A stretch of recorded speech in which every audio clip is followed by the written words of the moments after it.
Hello everyone, Julie with Paisleys and Polka Dots again, and welcome back to another painting tutorial. This one I'm going to be showing you how I painted our cottage lane house, our little cottage with the little street sign. My street sign pieces, the black, I went ahead and spray painted them all black, so they are over drying. And I'm just going to show you a few techniques that I use to do this. So I added a few coats of white to the front, painted the front white. So I'm just going to jump right in and start painting with you. I'm using a 3/4 inch flat brush to paint with, and I'm going to squirt out some white paint here. I am using the Americana Snow White, and just going to put some on my palette here. Now you can go ahead and paint 1 to 2 coats depending upon how you like it and how much sanding you want to do to your piece. So I'm just gonna the side of the chimney, this part right here will be white, so I'm gonna paint up the side of this right here. And I typically paint the sides of my wood first, kind of sideways like this. If you get any on the front, you want to clean that off because you don't want to have any globs of paint on the side of your wood there. And then I'll paint the sides here. Now you don't need to paint this top upper section because that's the roof piece, and you're not going to see it once you have the overlays on it. And I'm going to show you a technique that I use to paint the little roof part that has all of the grooves. So I'm just going to paint down the side real quick here. And when painting these, any of the slots that fit together, like these rectangle shaped pieces right down at the bottom, the little tabs here, you're not going to want to paint those, because if you get paint on here, then they may not fit in the slots right here. But if you do find that your the slots are really tight when you go to fit your wood together, it's easy to take a nail file, such as one of these, and sand inside the little slot there, and it'll take out some of the just a little bit of the wood so that you can fit the pieces together. Sometimes the wood will swell. There's like a slight discrepancy between each of the wood boards a little bit. They tell us there's like a little bit of room for error, I guess, which also changes the fit. So if it, like I said, if you're having trouble fitting it, then take a nail file to it. So okay, I went around my sides there, and then I am going to go across the top here. And like I said, you don't have to paint this section because it's going to be covered up. I try to use nice long strokes going in the same direction. So if you make smaller strokes, that's okay to get the paint on, like so. And I think one of the problems that most people have is they load their brush up with too much paint. So I like to, you know, if I use smaller strokes like this, and then I'll make one long stroke to make my paint even out. Okay, and I'm only loading about this much paint. You don't want to get paint all the way up into your bristles up here, because it just, it kind of ruins your brush. And I like to invest in decent brushes because I think it makes it your painting much better and a lot more smooth. So I use like an artist style brush to paint with. So as you can see, I'm trying not to get it right on here. And you're just going to paint, like I said, one coat all the way across.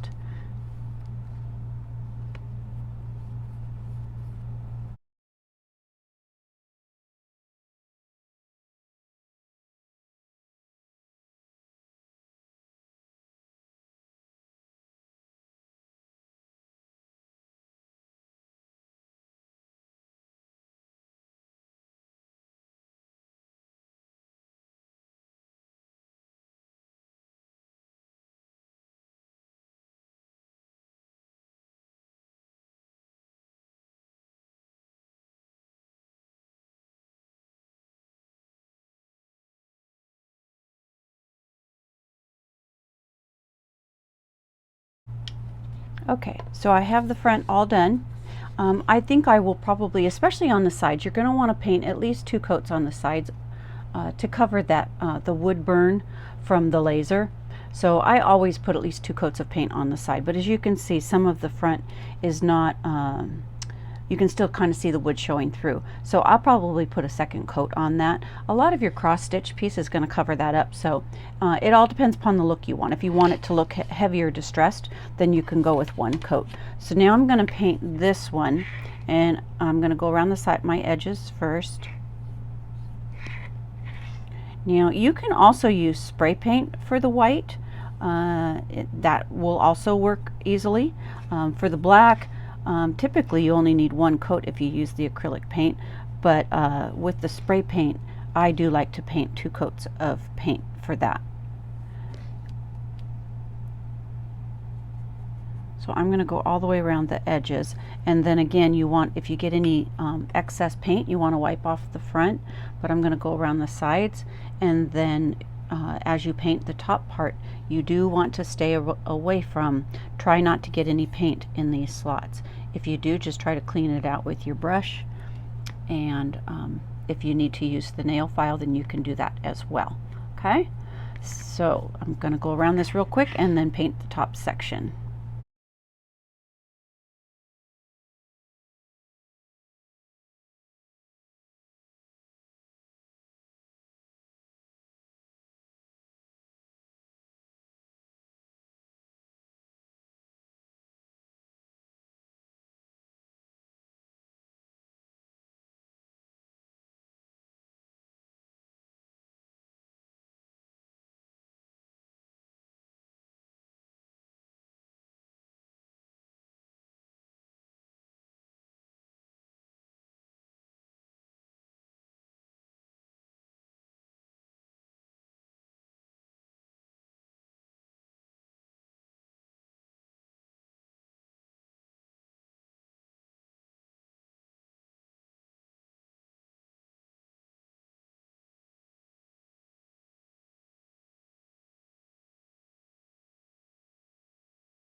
Okay, so I have completed my first coat, and like I said, I think I'm going to give the whole thing a second coat. So I'm going to allow this to fully dry before I paint my second coat. So now I'm going to clean out my brush here, and then I am going to show you how I painted this scallop roof piece.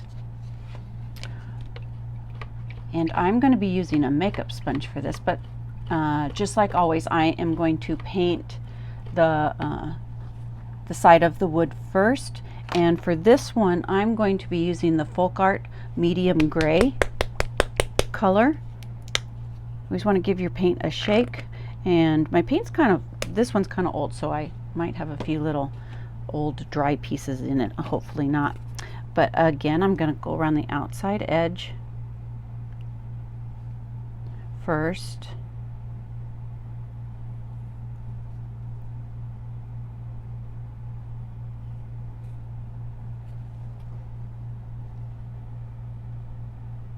And as I've said before, just if you get any paint on the front, like say you got like paint like this, and you want to get that off. You want to have your front. You want to try to keep your front nice and clean without too much excess paint all over it. And that's why, again, see, I only use the edge or the tips of my brush. I don't add a lot of paint to it. I just barely dab into that puddle of paint. Less is more. I always say less is more. And I don't ever, you always want to use a palette or like a paper plate or something to put your paint out on. I don't suggest putting paint directly onto your wood because it's going to puddle and you might have way too much paint on there. It's hard to gauge how much you need. So it is always best just to use a palette or a paper plate, piece of foil, whatever you have. Okay, so I've gone around the outside edge. I'm going to clean my brush again. I have this brush basin that has ridges on the bottom to help clean my brushes, and I just love it. My bucket is very well worn. So I'll set my brush aside. Okay, so this is a regular everyday makeup sponge. You can possibly buy them at the dollar store. You can buy them on Amazon. And this is what I'm going to use to paint the little scallop piece here, because it helps for not getting any paint in the little slots there. So I, again, just barely dip into the paint like so. And if you need to, you can dab a little off onto your palette. This is where definitely a paper plate comes in handy. And you just start pouncing up and down on your wood piece like so. And just keep adding paint as you need it. Again, less is more. You can always add more, but if you load up your sponge too heavily, then you are going to get paint in those slots. You can use a brush, but I find that paint will get into those holes, and it's just so much easier to use a sponge for that.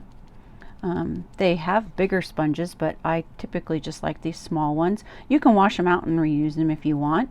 That's always handy if you want to use them over and over again. Sometimes they'll dry up and I'll just chop off the top of it and use it again till there's nothing left. So they come in really handy for anything with holes or tiny pieces, real small pieces that are hard to paint. The sponges work great for that. So you just keep pouncing this up and down until you have it all coated, and then you can, if you like the distressed look, you can leave it with one coat and then use a fine grit sandpaper to sand it. If not, you can do 2 coats and have a little bit more coverage. If you like this muddled effect, you know, because roofs aren't like a solid color, they have different colors in them, right? So it's all to your liking, however you like it. And I am gonna speckle the top of this when I get all done to add some more texture to the look.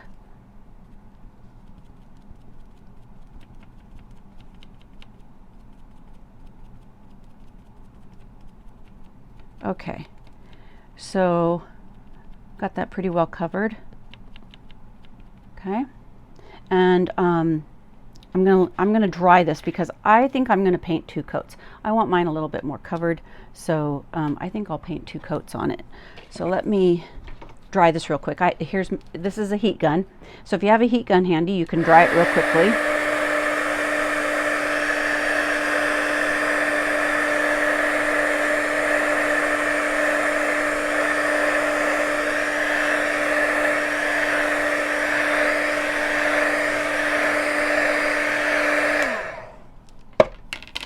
Okay, so and then that's going to go over the top, but I have the black piece underneath, the black little scallop flowery piece. So I'm going to put a second coat on here.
There you go. I have my piece all finished.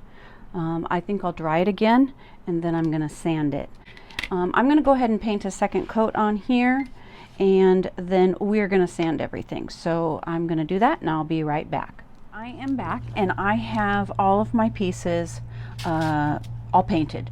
All the black pieces I have here, and I did end up putting 3 coats of paint on the sides of the house and the base, and then just 2 coats on the fronts. And I did go ahead and I painted the edge of the roof and the little chimney piece, black because the other pieces, these pieces right here, are all black for the roof. So I went ahead and did that as well. So with the top here, I am going to add a little detail to it. So first I want to sand it. So I use 150 grit sandpaper. Just take a piece like this, fold it up, and I'm going to move my house out of the way here a bit because I don't want a bunch of sawdust all over it. So just you're going to go along the edge and just kind of rub the sandpaper across it to distress your wood a little. Okay, and you can sand it as much or as little as you want to add some distressing to it. Okay, I think that's good. And so now I want to add a little bit of speckle. So how I do that is I use a toothbrush, and then I'm going to speckle it in two different colors. I'm going to use black and white. So I'm going to speckle the white first because it's the lighter of the two colors. So I'm going to put a little puddle of paint out on my palette pad, and then I'm going to dip my paintbrush in some water, and then I'm going to water down this paint. Just add some water to it. And then I like to test my splatter on a piece of paper before I actually go to my wood. That way I know that I like the look, because I like my splattering a little on the light side. So if you were to take the paintbrush with all of this paint on it right now, it would be way too heavy of a splatter. So I take a paper towel and just kind of dab off a lot of the paint, and then I'll try it on this piece of paper, and all you do is take your finger and rub it across the bristles, and just ever so lightly, and see how you like it. And if you like it, then you can go to your wood piece and just add some splatter like this. Okay, so if it's winter, that would kind of look like snow, but I kind of want it just to look like a rustic roof. So I'm going to clean my my toothbrush off here, and kind of get all of the white paint out of it, because now I'm going to speckle it with some black paint. So and we're going to do the same thing. Put a little puddle out, add a little bit of water to it, water it down, and then dab off a lot of the paint on a paper towel. Okay, again, I'm going to try it on here to see how I like it, because sometimes it might be too light, sometimes it might be too heavy. The more you take out of the toothbrush, the less you're going to get on your piece of wood. I'm just, like I said, just rubbing my finger across the top of the bristles. And I'm not pushing really hard. I'm using a very light touch on the toothbrush. Okay, so it kind of looks like a little speckly roof there, right? So that's as easy as it is. I'm going to set this one aside. I'm going to wash out my toothbrush again, kind of wash out my fingers on this. It does do a number on your fingernails, because yes, I have paint under my fingernails now. Painting's a messy job. Okay, and then we're going to sand the rest of the pieces. So I don't like to mix when I'm doing white and black sanding. I like to use a different piece of sandpaper, because I think if I use black over the top of the white, or use your white first, or even vice versa, because each color gets onto the other color. So if I use black and I've used the sandpaper with white, then white gets on the black. If I use opposite, then it just muddies up your wood. So I typically like to use two different pieces of sandpaper. So I'm going to start with my white, and all you do is run it, like I said, run it across the edge. Typically I'll do this over a trash can because of all the dust that it makes. But for the video, I have to do it underneath the camera here. So sand it as much or as little as you like. I like my edges distressed. I like to see a little bit of the wood showing through, but you can even sand it real heavy in the middle here if you like a heavy distressed look. But I'm just lightly sanding. Okay, so there's that one. And then we're going to do the house. And go along the edges. So you don't have to do too much of the middle because your cross stitch is going to be there. But you do want to go along the edges here. And you want to go in the same direction. You don't want to be going this way and then this way. You want to keep your sanding going in the same direction.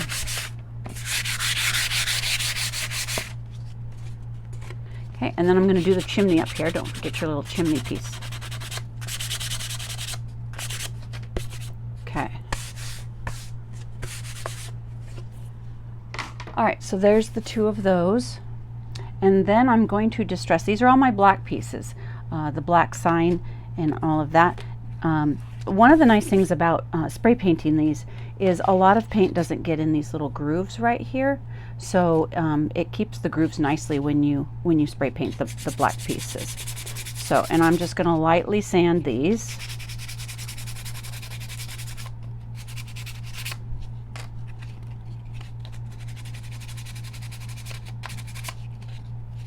And I'm rubbing across the whole entire piece, not just the edges.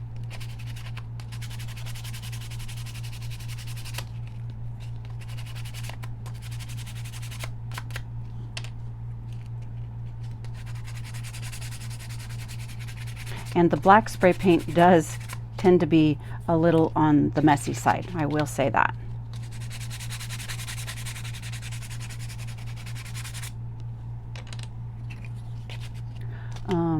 This one, you don't have to worry too much about these pieces because they're going to get covered up, but you do want to do these edges in here.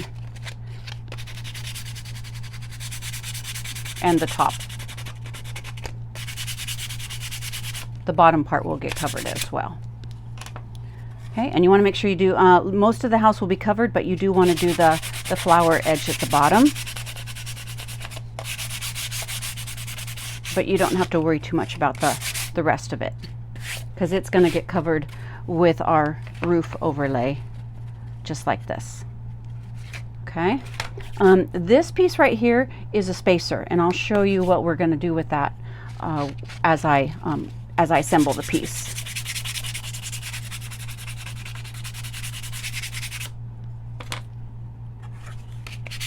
Now this piece here that I'm sanding, you can actually, if you want to, you can cover it with fabric for your finished piece. You say like you want to cover it with a black check or something. You can do that and then just attach it to the rest of the sign there.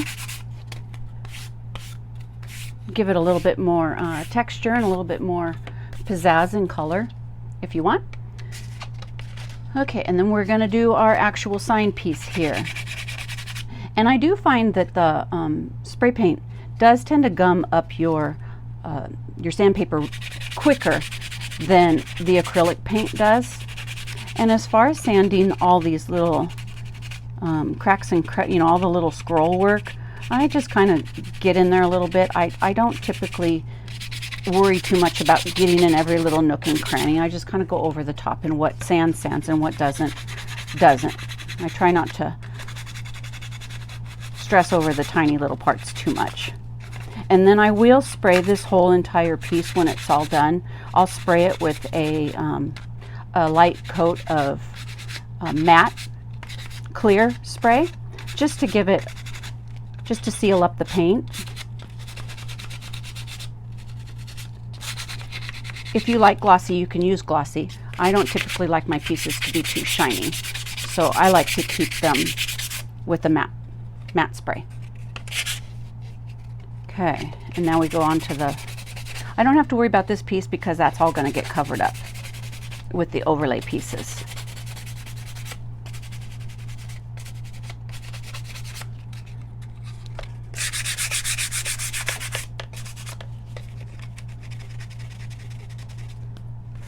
So if you want to get in here so you can sand some of this a little bit.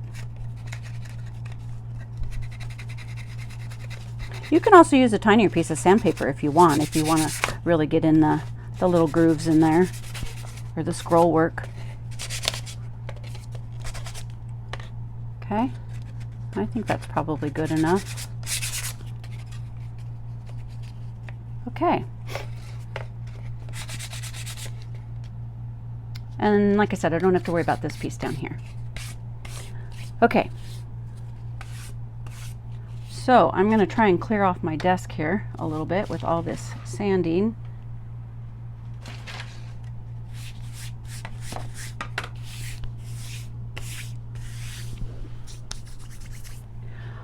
All right, so let's go into putting this together. I'm going to put my palette aside here. Okay, and let me make sure that this fits into the slots, and it does. It fits nicely in there, so that is good. Let's see, so we're gonna first glue these two pieces together. Now you can either use a white glue, like a Aleene's tacky glue like this, but lately I have been using more of a quick dry glue that sets up very quickly. It is, let me find it here. I've been on vacation, so I haven't worked, and now I can't find anything. Let's see. Oh, here it is. Okay, so this is what I've been using, the Starbond Gap Filler Thick, or you can also use, which I haven't tried yet, but I know a lot of people use this Titebond Quick and Thick. I personally have not tried it yet, but I'm going to try it. But this one, it's like super glue for wood. So you don't want to get it on your fingers, and you don't need to use a lot of it. So I'm just going to squirt out a little bit onto my wood here, and I go in between the little crevices. The white tacky glue, it works great. It allows you more setup time, but it also, as it dries, I think the wood on the bigger pieces. The small pieces, it works great, but on these bigger pieces, it tends to want to pull apart. So I like to use this quick set glue, and I purchased this one on Amazon,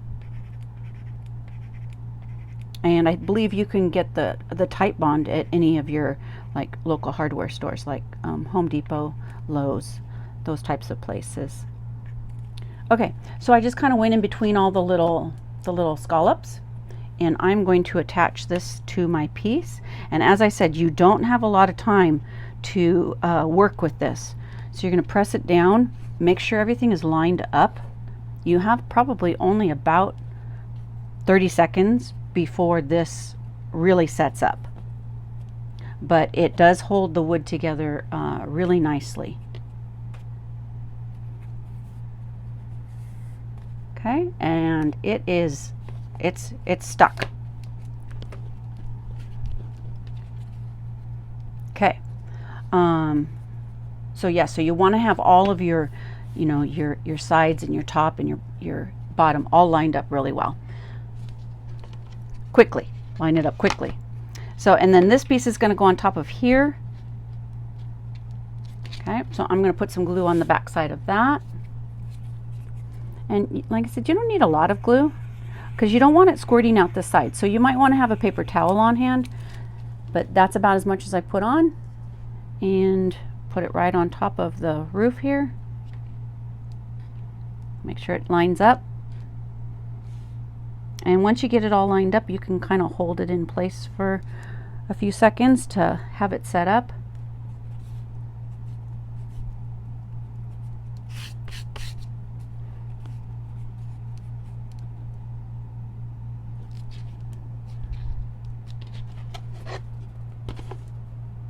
That's another thing with the tacky glue. As it dries, you want to make sure that it doesn't shift at all. So when you're using this one, it just takes a little bit longer, but it does allow you the time to work with it and to maneuver your pieces if you're not comfortable with the super quick dry stuff.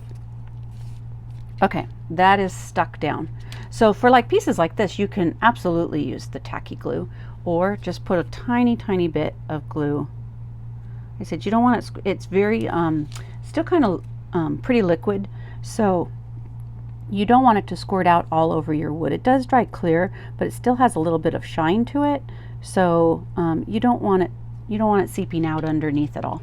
So there's your little chimney piece. Glue that on, and I do have a little bit coming out the top here, so you don't want to use your fingers to wipe that off. I'm going to use my paper towel that I was using for my painting, and you just take it and wipe off the top a little bit there. And that typically won't show if you were to put a clear coat on it. It kind of hides that little bit of shine.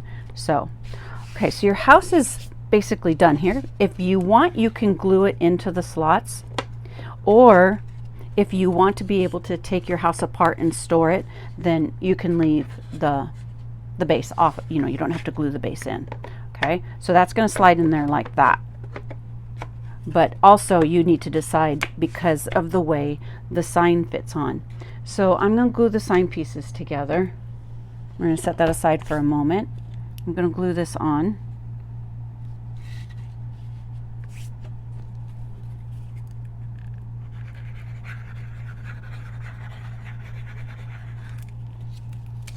Okay. Try to make it even all around, to have enough spacing, the same distance.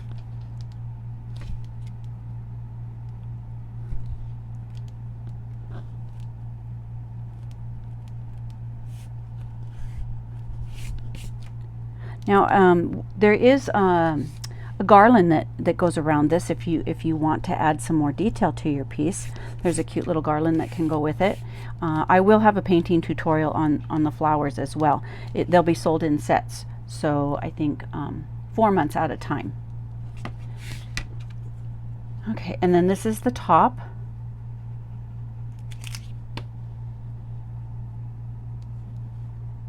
Glued on the top right here.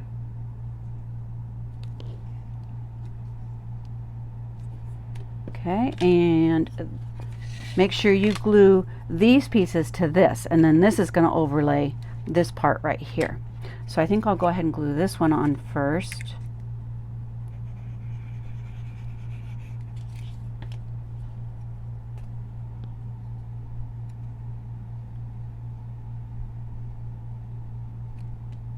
And when you're spray painting, you can cover this tab where it fits into the slot. You can cover that with painter's tape if you want, if you don't want to get paint on there so that it won't fit in the slot. But with spray paint, the coats are so thin that I really haven't had any issues with it fitting.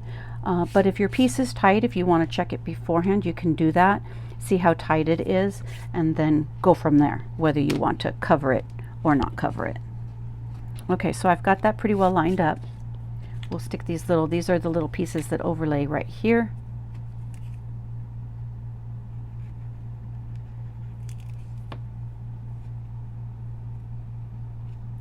And if you do paint your piece, you don't spray paint it, and you want to get paint out of the little grooves that are right there, the little detail grooves, you can use a sharp object,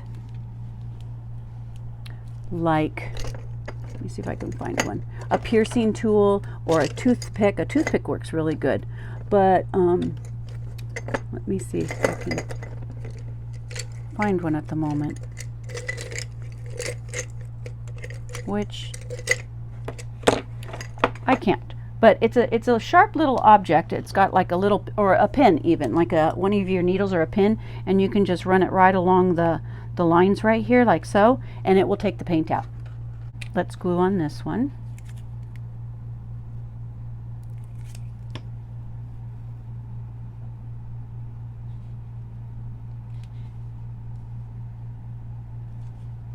This is the base part.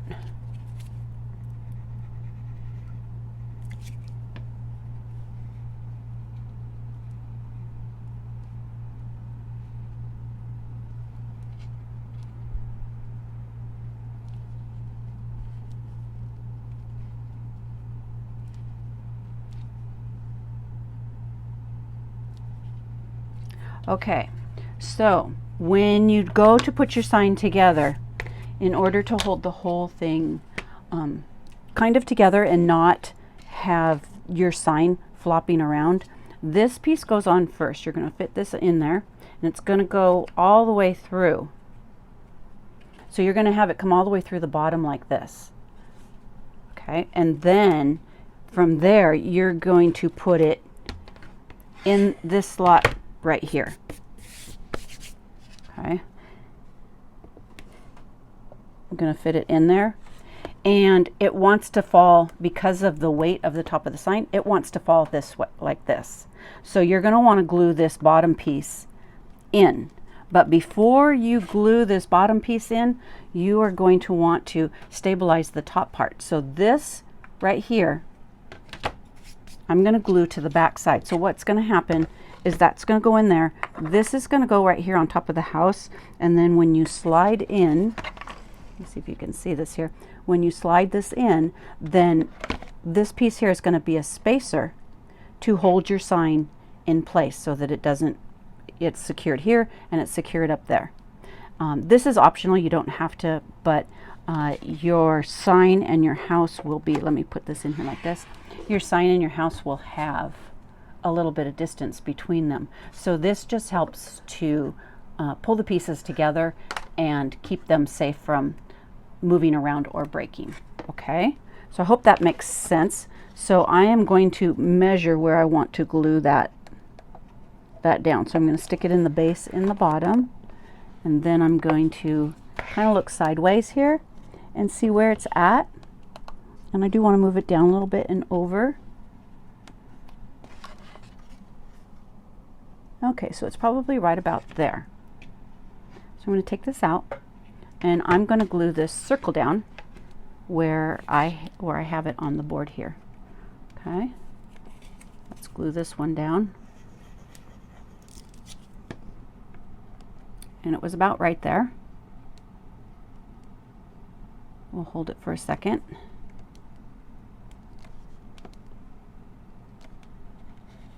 Okay.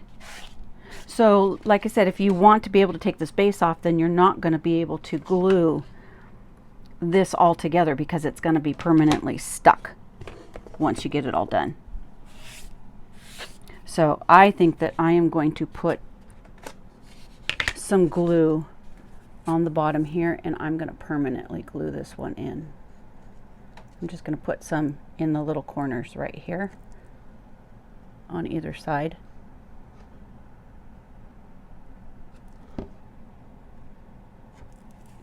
And I put a little bit in the center there. And I'm going to put it in the slots. Okay. All right, and then I am going to put some glue on the bottom of this piece down here.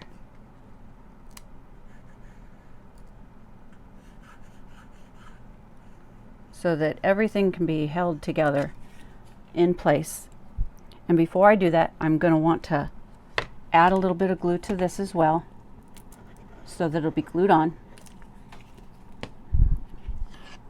Okay, now let's slide this in here in the slot, push it down, and then also make sure it's where you want it to be before you push it onto the top circle, because once you stick it, it's going to be stuck. So make sure it's nice and straight, and then squeeze your top parts together just like this, and make sure your sign is nice and straight horizontally.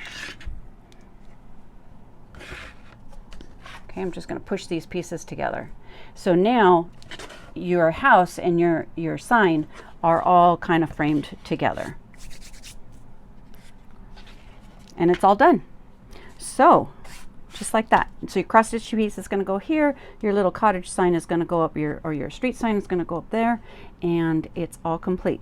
So I hope you enjoyed this project, and like I said, there are some cute little garlands that go on the little pole here, and that'll be in a different tutorial, a different video.